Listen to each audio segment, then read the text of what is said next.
Hello, Awesome Soul here, and welcome back to some more Robocraft news. This time we have not one, but two dev jams to go through. Dev jams, of course, being an easy way for the developers, mainly Mark, to give their ideas on the game and give us a more detailed description of what exactly is coming to the game and why it's coming to the game. To begin our discussion here, we will go into Dev Jam number 12. This one is covering VTOL, wings, and rudders. This gives a lot more of a detailed depth on how you can expect to fly your planes when the update is actually out. So they say here, the best analogy for how they fly is if helicopters drive like hovercraft, then it's airplanes that are like cars. So obviously what they mean by this is hovers on the ground can strafe left to right from a stationary position. And obviously, as you know, helicopters can already do this. Strafe left to right, but in the air. Wings, on the other hand, cannot strafe left to right. They can stop mid-air, much like how wheels can, but they can only drive forward or backwards. Of course, banking and turning when in motion, much like how wheels actually need to move in order for them to turn. But when it comes to a more in-depth look at how they control it, so steering right and your airplane banks hard right and begins to clockwise turn, like steering a car in the air,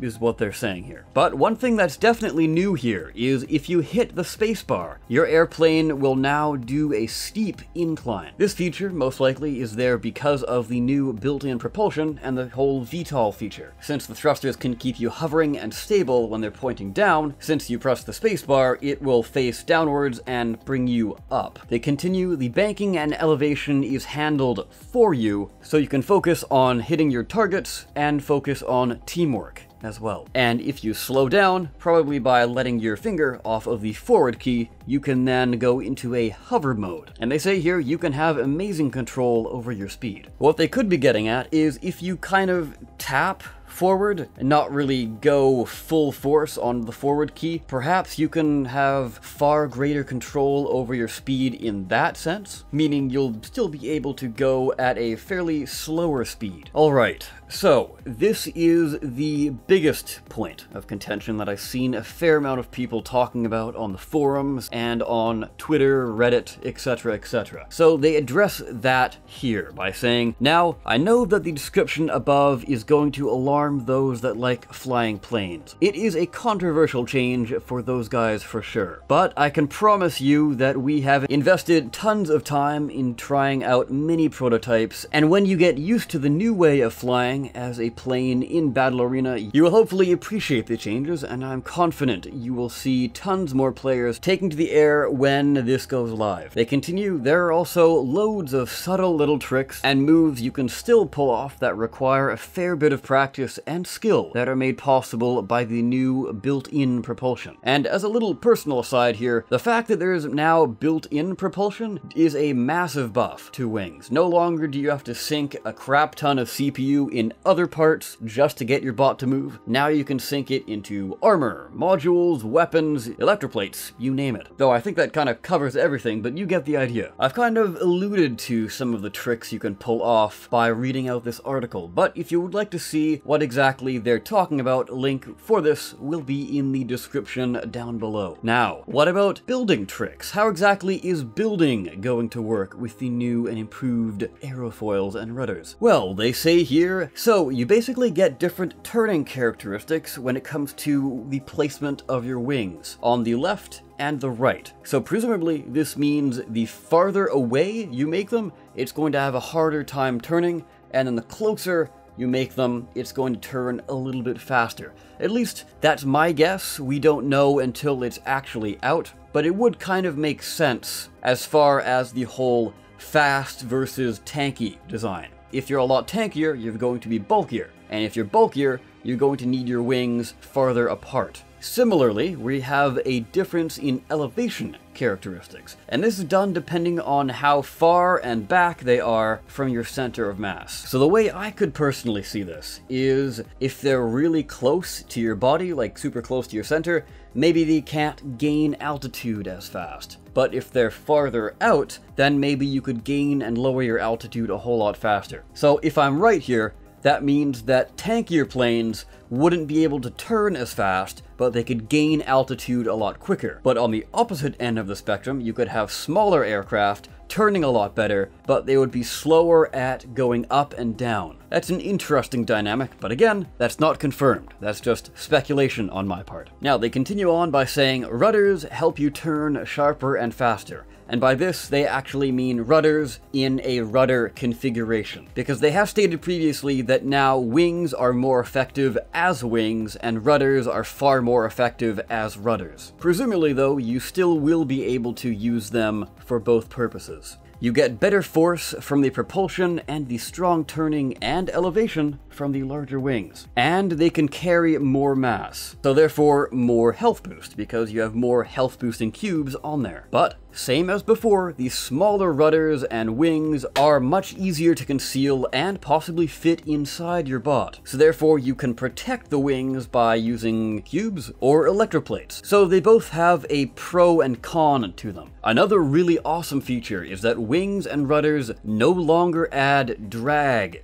to your bot. So if I have this right, this could possibly see the return of dive bombing as a viable move to pull off. Unless I'm a little bit mistaken here. Now, for those drone players, how exactly is the rudder and wing going to work when it comes to facing backwards? Well, they state here, if you have your wings facing backwards and not on your side, they will still provide some angular and lateral stability, but they will not provide lift or propulsion force. But will they provide the VTOL feature? I don't see why they wouldn't, but they don't really detail that here, unfortunately. Anyway, that will do it for that article. If you would like to read it for yourself, the link can be found down below in the description. Now, moving on to Dev Jam number 14. Yes, you heard right, number 14, not number 13. Insert 5-minute speculation onto why they're not calling it Dev Jam 13 here. But yes, joking aside, we are on to Dev Jam number 14, all about the speed boost feature coming to the game. So what do you need to know about speed boost? How exactly is this going to change how your bot plays? Well, it is actually not simply a speed boost addition, but it is a complete overhaul as to how speed works in the game. The big things you need to know going forward are that they have removed the global speed cap, so there is no longer an arbitrary global limiter. This previously was meaning that if you, for whatever reason, wanted to strap on hundreds of thrusters to your flyer,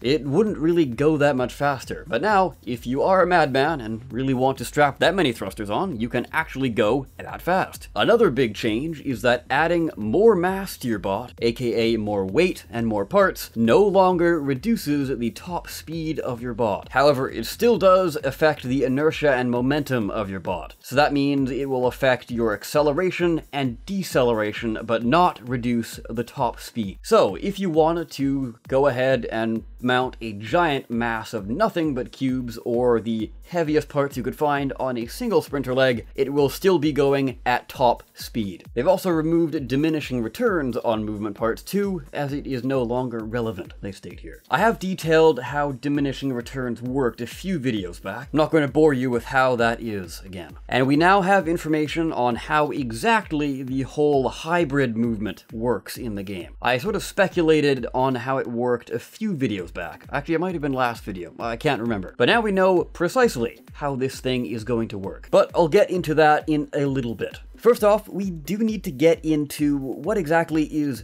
base speed and speed boost percentage. So, every movement part, i.e. wheels, hovers, tank tracks, mech legs, wings, rotors, etc., now have a base speed as well as a speed boost stat. So the base speed is the speed that the part goes by default, whereas the speed boost, much in the way that the health boost feature works, will add an extra percentage to all of your movement parts. So exactly how the health boost will buff the armor of all of your parts attached to your bot, the speed boost will buff all of the base speed of your bot's parts. Another big change is now that every single part of the same type, So wheels, for example, every wheel, regardless of whether or not they are the smallest size all the way up to the largest size, will now have the exact same base movement speed. But as you go up in rarity, aka the sizes, you will gain a more substantial speed boost stat. So the biggest wheels will still go faster as they do now. I should also note that the speed boost percentage is more CPU efficient the larger sizes you go up. So say, for example, you would have at the smallest size 0.005% speed boost efficiency per CPU, but if you go up to the largest one, you would have a 0.03%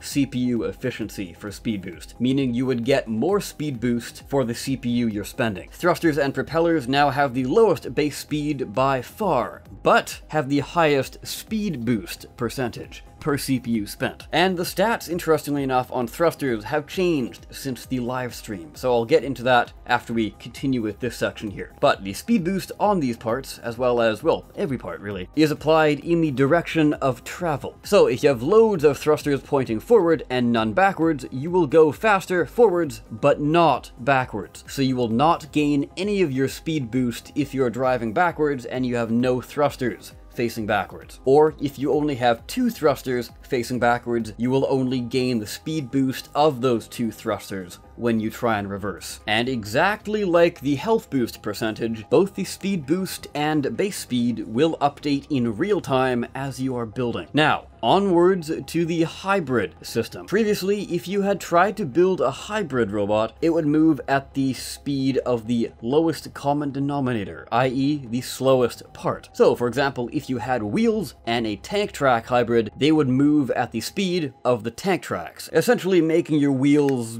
pretty goddamn useless. However, under this new system, it will generate a weighted average based on the amount of CPU spent on each type of part. Adding wheels to your tank means that your tank will now go faster. But when they say the weighted average, what exactly are they getting at there? So if you have a lot of wheels on a bot and decide to strap on 2 tank tracks, that will bring your speed more in line with the tank tracks, a little bit. However, since you have far more wheels than tank tracks, your speed will be closer to that of the wheels base speed than it is with the tank tracks base speed. But if you have a tank with lots of tank tracks, and that means you're spending a lot of CPU on tank tracks. If you strap on some of the tiniest wheels, that's barely any CPU at all. So that means it will have a really minuscule difference when it comes to your speed, since most of your movement CPU is spent on the tank tracks and not the wheels. This new hybrid feature will work with every part except for thrusters and propellers, as they now act as more of a secondary part, sort of like a passive speed booster, I guess you could say, rather than an actual movement part on their own. As I've discussed before, they still apply the exact same force that they did before. They're not simply a speed boost percentage item, they actually do retain the same function they had before, meaning you can still use them to increase your agility, etc, etc. And propellers still deliver a force which is massively higher than thrusters, but have a slightly less speed boost per CPU spent. As well, they still have their spin up time as always. The big perk here as far as propellers go, because they are bi-directional, they can provide the speed boost percentage whether you are going forward or backwards. So that's a pretty cool balancing thing. As they stated, they do have less speed boost per CPU, but you don't need to spend extra CPU on having reverse thrusters if you wanted to do that. So some other things they're adding in this update. Mech legs will be now having their own health boost incorporated, as discussed in the live stream, but as some people kind of assumed because they were still a tanky part as well, tank tracks will also be gaining a built-in health boost as well, to compensate for their reduced speed, they say here. Although that doesn't exactly make much sense because of what's kind of coming up. But before we get into that, carry mass is still applied to all parts' ability to carry mass. So this means you will not be able to lift an aircraft with your wings if you do not have enough carry mass on the wings to lift